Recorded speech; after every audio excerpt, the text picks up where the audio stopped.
Good morning. तर आज आपण 4 करन्सी पेअर अॅनलाईज करणार आहे.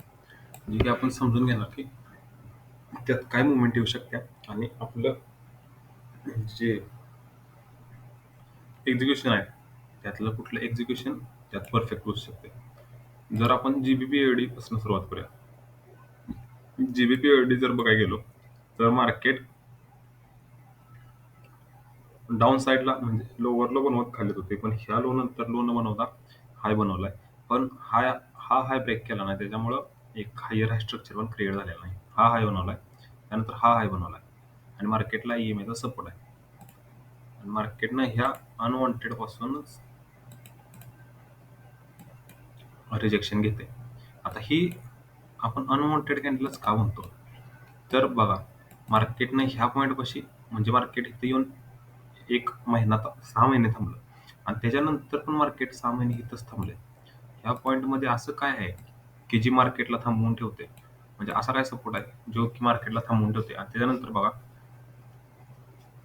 ही कॅन्डलची ओपनिंग पण इथंच झाली आणि ह्या कॅन्डलनं रिटेस्ट पण म्हणजे ह्याच पॉइंटला रेझिस्टन्स पण ॲक्ट केले.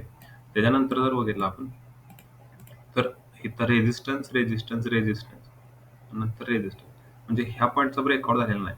त्याच्यामुळे ही आपली अनवॉन्टेडची कॅन्डल पण बघा किती परफेक्ट काम करते.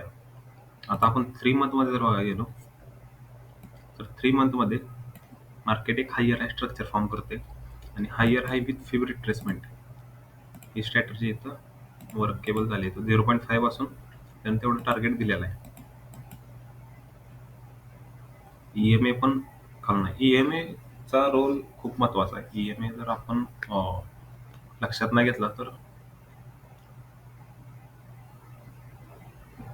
चूक होण्याचे चान्सेस आहेत.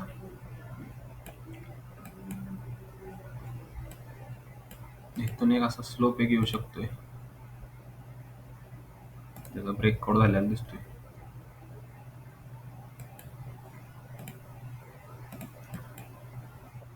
आता आपण मंथली टाइम फ्रेमवर जाऊया. मंथलीवर काय होतं बघूया.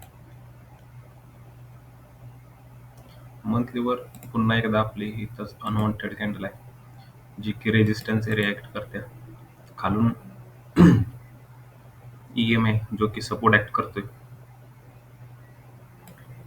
हायर हाय स्ट्रक्चर बनतंय.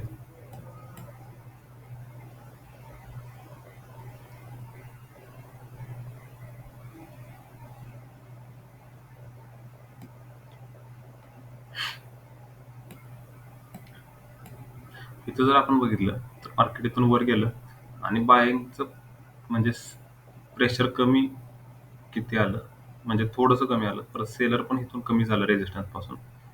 नंतर एक बायिंग म्हणजे इथं सेलर स्ट्राईक झालेला. जर आपण वीकलीवर बघायला गेलो, तर वीकलीमध्ये आपल्याला kind of double bottom structure इथे दिसते बघा, की ज्याची नेकलाईन टेस्ट होऊन मार्केटने कमवू दिल्या. म्हणजे प्लॅन करायला लागले मार्केट. जीबीपी मध्ये हायर हाय स्ट्रक्चर आहे मार्केटचं.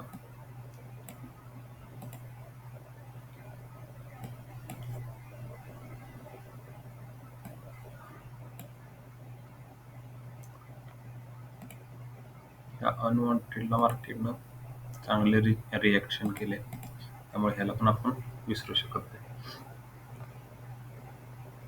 पण इथपर्यंत रेंज क्लीन आहे. त्यामुळे इथपर्यंत एक मुवमेंट येऊ शकते. जर आपण बघायला गेलो, तर इथं डबल बॉटम झाले, नेकलाईन रिटेस्ट. आणि जर लोअर टाइम फ्रेमवर बघायला गेलो,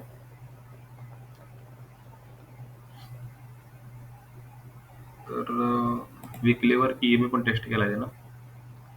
लोअर टाइम फ्रेमवर बघायला गेलो तर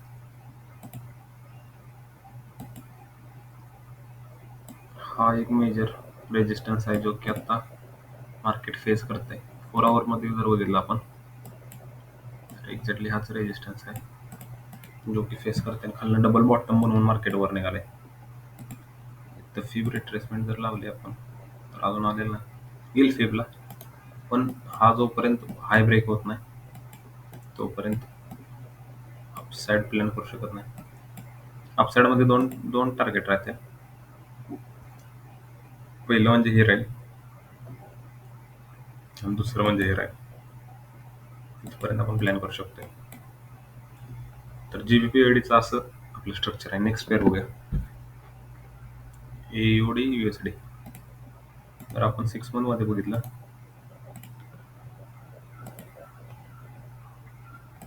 6 मंथमध्ये जर बघितलं तर मार्केट हायर हाय स्ट्रक्चर बनवत वर निघालेलं, त्यानंतर लो बनला, त्यानंतर लो, लोवर लो बनवत खाली आले. आता जर ही आपण 6 मंथला जर हाफ वीक ट्रेडिंग स्ट्रॅटेजी लावली, तर एक्झॅक्टली त्याच पॉईंट पासून मार्केटनं रिजेक्शन घेतली. म्हणजे एक लो न बनवता आता मार्केट हाय क्रिएट करायला लागले. आणि जर ह्या पॉईंटला बघितलं तर मार्केट पूर्ण ह्याच पॉईंटमध्ये कन्सल्टेशन करायला लागले. Consultation as non as a reversal. Market इथून एक रिव्हर्सल प्लॅन करू शकते.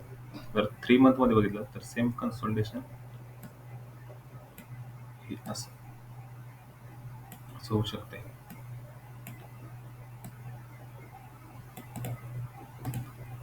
आणि मार्केटमध्ये हायर हाय पण फॉर्म व्हायला लागला. हा लो होता तर हा हाय बनलाय. आता आपण मंथली टाइम फ्रेमवर बघूया.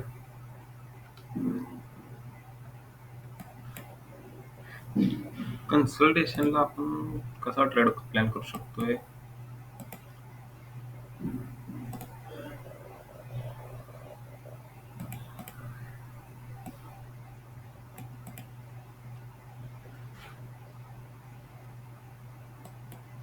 EMA पण वरून रिजेक्शन करणार.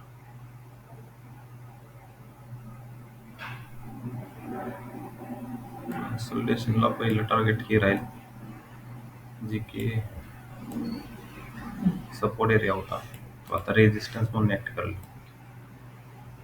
हे आपलं पहिलं मेन फोकस राहिले जेव्हा. तर आपण विकलीवर बघितलं तर इथून खालून एक ट्रेंड लाईन येते, जे की ट्रेंड लाईन मार्केट टेस्ट करून मार्केट वर निघाले. वरून जर एक लावले आपण तर अशी एक येते.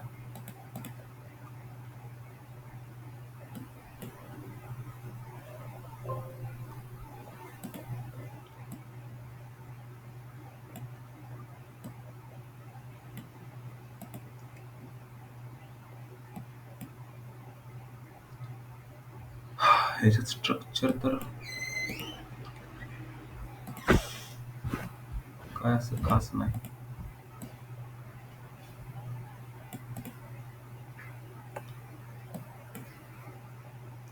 डेली बघितलं आपण,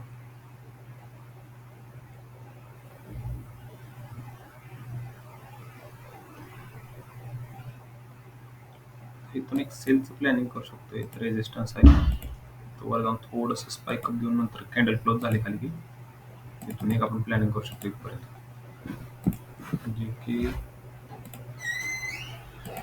400 पिप्सचं आहे. AUD USD मध्ये काय एवढं खास वाटून झालंय. NZD USD बघा.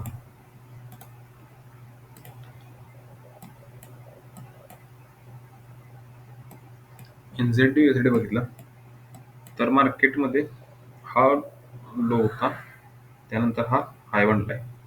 आणि मार्केट आपली हाफ वीक ट्रेडिंग स्ट्रॅटेजीमध्ये आता आहे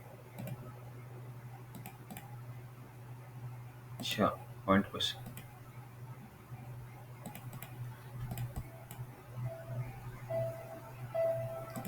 तर 3 मंथमध्ये जर आपण बघितलं तर 3 मंथमध्ये मार्केटनं हायर हाय स्ट्रक्चर बनवायला चालू केले, पण वरून एक जर फिब लावले आपण तर 61% एरियात आहे.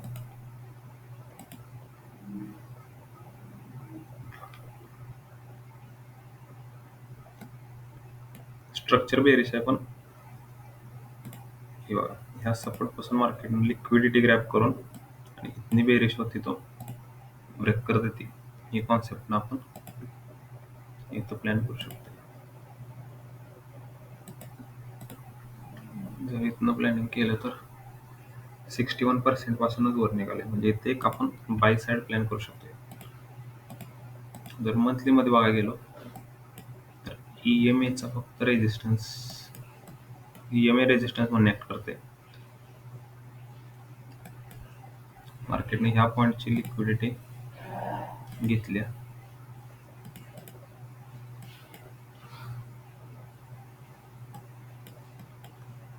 Kind of double bottom structure इथे बनायला लागले. येस, डबल बॉटम स्ट्रक्चर बनायला लागले इन नेकलाइन.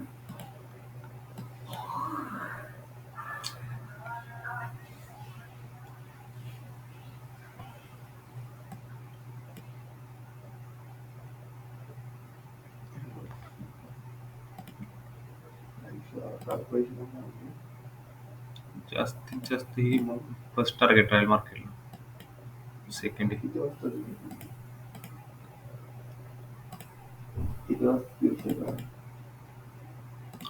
जर डेलीत बघायला गेलो आपण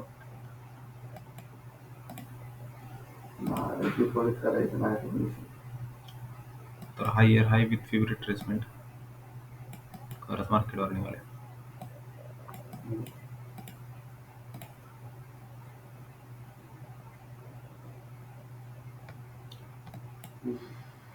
तर ह्या रिट्रेसमेंटला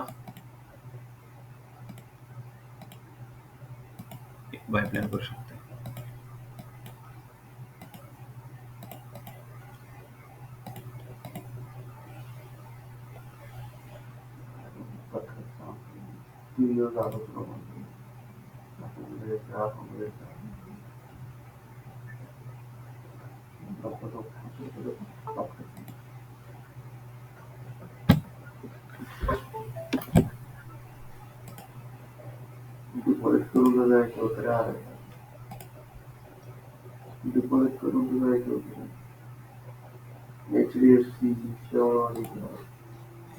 रेजिस्टन्स एरिया विकली मध्ये जर बघितलं तर हा रेजिस्टन्स एरिया ऍक्ट करतोय. जर 4 आवर मध्ये जर बघितलं आपण तर काइंड ऑफ इथं डबल बॉटम स्ट्रक्चर बनायला लागले, इथं लो बनलाय आणि ह्या कॅन्डलनं ह्याची लिक्विडिटी, सगळ्यांची लिक्विडिटी घेऊन इथे क्लोज झाली. सेम स्ट्रक्चर ही गोल्ड मध्ये बांधलेलं, त्यामुळे ह्याच्यात एक फॉल अप म्हणजे ही स्ट्रक्चर आपण प्लॅन करू शकतो. इथपर्यंत टार्गेट राहील पहिले 60 पिप्सचं. युरो एक कॅड बघूया आपण.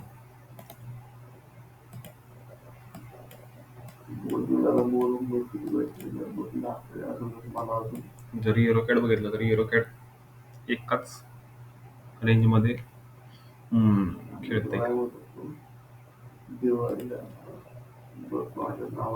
जर मंथली मध्ये बघितलं तर मंथली मध्ये हायर हाय बनवत निघालेलं, त्यानंतर मार्केटनं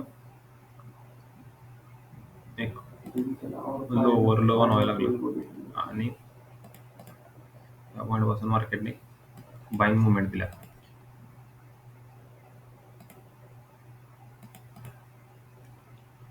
मार्केटनं kind of head and shoulder pattern म्हणून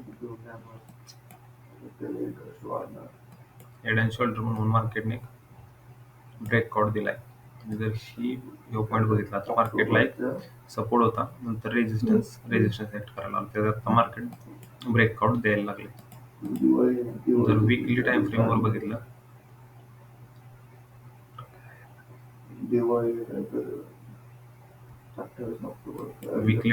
जर बघितलं आपण तर मार्केटनं 38% रिट्रेसमेंट करून एक मुवमेंट दिल्या. जर आपण म्हणजे हा सपोर्ट रेजिस्टन्सच्या वर मार्केट क्लोजिंग द्यायला लागले आणि ते आता सपोर्ट एरिया ऍक्ट करायला लागले.